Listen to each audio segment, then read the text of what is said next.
You truly make me the happiest person on earth.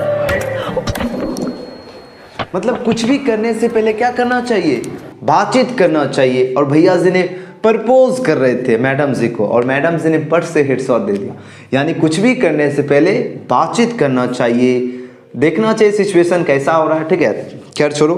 तो यानी आज का चैप्टर क्या निकल रहा है, आज का चैप्टर है बातचीत, और जिसके लेखक है बालकृष्ण भट्ट जी। और एकदम ध्यान से समझो, ये नहीं है कि टेंशन में, एकदम मजे से पढ़ना है। और देखो इससे आप देखो बातचीत आप लोग कभी नहीं भूलोगे, क्यों। और इसके लेखक कौन है, बालकृष्ण भट्ट जी है।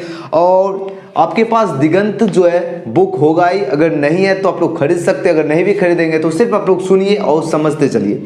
चलो सबसे पहले ये जान लीजिए, आपको एग्जाम में पूछा जाएगा बातचीत के लेखक जो है कौन है। तो आपको याद रखना बातचीत के लेखक जो है बालकृष्ण भट्ट जी हैं। और बालकृष्ण भट्ट जी का जन्म हुआ था 23 जून 1844 ईस्वी को। याद रखना, यहाँ से ऑब्जेक्टिव बनाएंगे, इसके बाद जो है आपको ऑब्जेक्टिव जस्ट आफ्टर कराएंगे। तो आपको यहीं से जो ऑब्जेक्टिव बनाने वाले हैं, तो इसलिए एक एक पॉइंट को आपको नोट करना है, क्योंकि एग्जाम में अगर अच्छी तरह से समझते जाएंगे चैप्टर तो ऑब्जेक्टिव आपका जो है कभी गलत नहीं होने वाला है। ठीक है, अगर ऑब्जेक्टिव में एकदम कमाल कर दोगे तो रिजल्ट में भी अच्छा आने वाला है, बहुत बढ़िया आएगा, बहुत बढ़िया आएगा अगर अच्छे से समझते हैं तो। ठीक है, तो बालकृष्ण भट्ट जी का जन्म कब हुआ था, याद रखना, कमेंट बॉक्स में सभी करो। 23 जून 1844 ईस्वी को बालकृष्ण भट्ट जी का जन्म हुआ था। और उनका मृत्यु यानी निधन हुआ था 20 जुलाई 1914 ईस्वी को। यानी जन्म जो है 23 जून 1844 ईस्वी को, और मृत्यु हुई थी 20 जुलाई 1914 ईस्वी को। और अगर ये पूछा जाए कि इनका जन्म यानी निवास स्थान कहां पर है, तो इनका याद रखना निवास स्थान इलाहाबाद के उत्तर प्रदेश में है। कहां पर है, तो निवास स्थान इलाहाबाद के उत्तर प्रदेश। एग्जाम में आपको क्या करेगा, अगर उत्तर प्रदेश देगा तो इलाहाबाद नहीं देगा, और इलाहाबाद या तो उत्तर प्रदेश नहीं देगा निवास स्थान, और या तो दोनों एक साथ दे देगा। यानी आपको अच्छी तरह से याद रखना इनका निवास स्थान कहां पर है, तो इलाहाबाद के उत्तर प्रदेश है।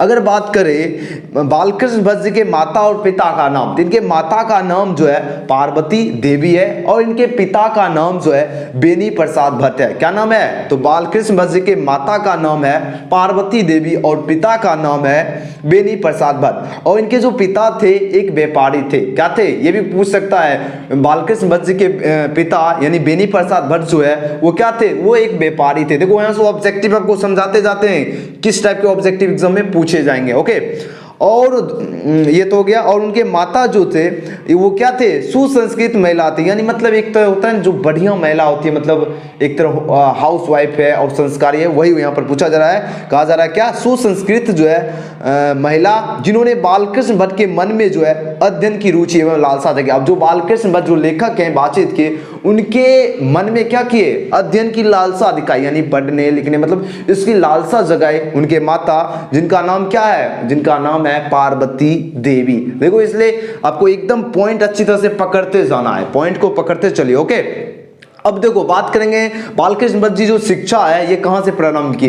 तो प्रारंभ में जो शिक्षा का जो है अध्ययन जो यानी संस्कृत जो है, संस्कृत का अध्ययन जो है 1867 ईस्वी में जो है प्रयाग के मिशन स्कूल से जो है एंट्रेंस की परीक्षा दी। अब देखो एग्जाम में यहां से इस टाइप के क्वेश्चन पूछे जाएंगे कि बालकृष्ण भट्ट जी जो है 1867 में प्रयाग मिशन में जो किस चीज की परीक्षा पास दी, तो एंट्रेंस की परीक्षा पास की। और कौन से ईस्वी में, ये भी याद रखना 1867 के ईस्वी में। ओके चलो आगे जो है पॉइंट है। अब देखो इनकी वृत्ति क्या क्या है वो यहाँ पर दिया गया है। देखो ये जो शुरुआत में जो फर्स्ट लाइन जो होता है हेडलाइन का, ये बहुत इंपॉर्टेंट है, क्योंकि यहाँ से ही डायरेक्टली ऑब्जेक्टिव पूछे जाते हैं। तो सबसे पहले यही समझना है, उसके बाद बातचीत चैप्टर पे जाएंगे।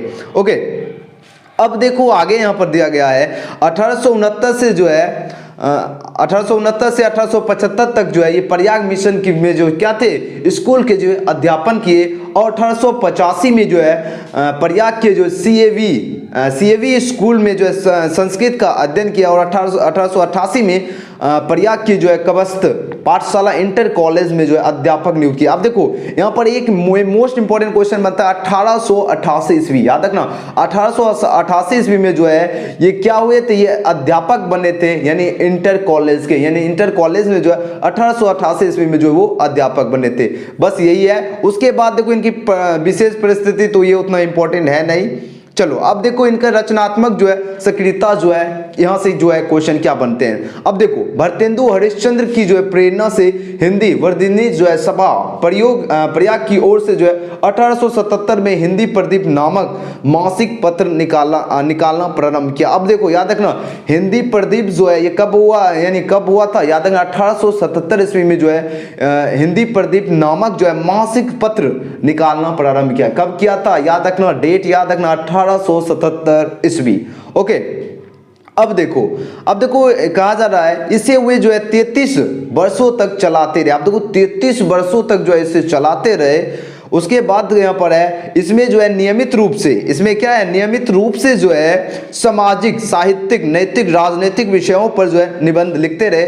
और 1881 में जो है वेदों की युक्तिपूर्ण जो है समीक्षा की। और 1886 में जो है लाला श्रीनिवास दास के जो है संयुक्ता स्वयंवर की जो है कठोर आलोचना की। अब देखो 1886 में लाला, याद रखना ऑब्जेक्टिव बनेंगे यहाँ से, 1886 में क्या किए लाला श्रीनिवास दास ने जो है संयुक्ता स्वयंवर की कठोर आलोचना की। यानी 1886 में लाला श्रीनिवास दास ने क्या किए संयुक्ता स्वयंवर की कठोर आलोचना की।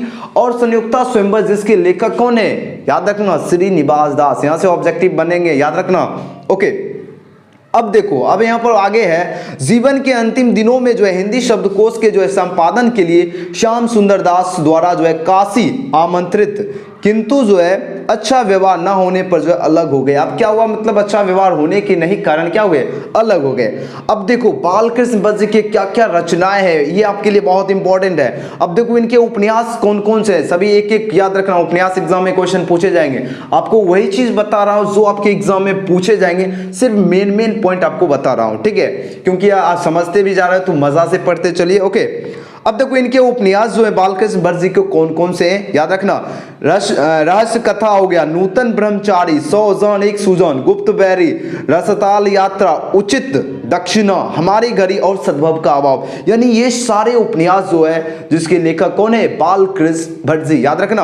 अब देखो इनके नाटक कौन से हैं, तो पद्मावती हो गया, किरातार्जुनीय हो गया, बेनी संहार हो गया, शिशुपाल वध हो गया, नल दमयंती हो गया या दमयंती स्वयंवर हो गया।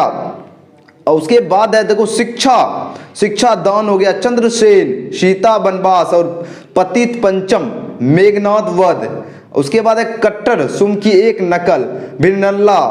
उसके बाद इंग्लैंडेश्वरी और भारत जननी, भारतवर्ष और कली और दूरदर्शी, एक रोगी और एक वैद और रेल का विकट खेल और बाल विवाह आदि। यानी इतने सारे नाटक जो है बालकृष्ण भट्ट जी लिखे हैं। अब देखो लास्ट में यहाँ पर पॉइंट लिखा गया है। अब देखो जैसा कि जो देखो प्रहसनन में जो लिखा गया है, जैसा जो है काम वैसा परिणाम और नई रोशनी का विष आचार जो है बिंडवन आदि। अब देखो यहाँ पर जो आगे यहाँ पर मेन पॉइंट है, देखो ये निबंध जो है 1000 के आसपास लिखे, क्या कितने लिखे याद रखना, यहाँ पर पॉइंट एक मोस्ट इंपॉर्टेंट, बालकृष्ण भट्ट जी जो है 1000 के आसपास जो है निबंध लिखे, जिनमें 100 से ऊपर महत्वपूर्ण, यानी 1000 तो निबंध लिखे जिसमें 100 से जो है ज्यादा क्या है महत्वपूर्ण निबंध लिखे।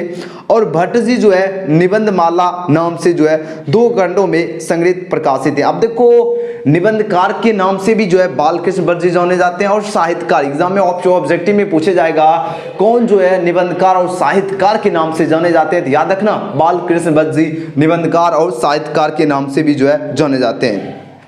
तो ये देखो ये बालकृष्ण बारे में जो है इतना इंपॉर्टेंट है। और यहाँ से 2 से 3 क्वेश्चन, यानी 2 से 3 क्वेश्चन इतने से पूछे जाएंगे, क्योंकि जन्म से पूछ सकते हैं, मृत्यु से पूछ सकते हैं, तो ये था इंपॉर्टेंट क्वेश्चन। अब नेक्स्ट वीडियो में जो आपका बातचीत चैप्टर जो है एकदम डायरेक्टली जो है कंप्लीट कर देंगे, ठीक है। बातचीत चैप्टर बस इतना ही इंपॉर्टेंट जो था वो आपको बता दिया। अब ये देखो यहाँ पर है स्वयं भरतेंदु हरिश्चंद्र प्रताप नारायण मिश्र, ये सब जो है बातचीत में आपको जो है कवर करेंगे। ओके याद रखना सब मेन पॉइंट क्या है, बातचीत के लेखक बालकृष्ण भट्ट जी, जन्म 23 जून 1844 ईस्वी, मृत्यु 20 जुलाई 1914 ईस्वी। अब कल के क्लास में बातचीत जो है आपका एकदम जो मेन टॉपिक है वो कंप्लीट करेंगे, ठीक है। तो आई होप आपको समझ आ चुका होगा। और वीडियो पसंद आया तो लाइक सब्सक्राइब शेयर और कमेंट करना कि हाँ ऐसे पढ़ाना सही है या डायरेक्टली आपको बुक दिखाना या समझ आ रहा है या नहीं, आप लोग कमेंट करके जरूर अपना राय जो है सभी बच्चे जरूर देना, ठीक है। मिलते हैं नेक्स्ट वीडियो में। Thanks for watching, bye bye.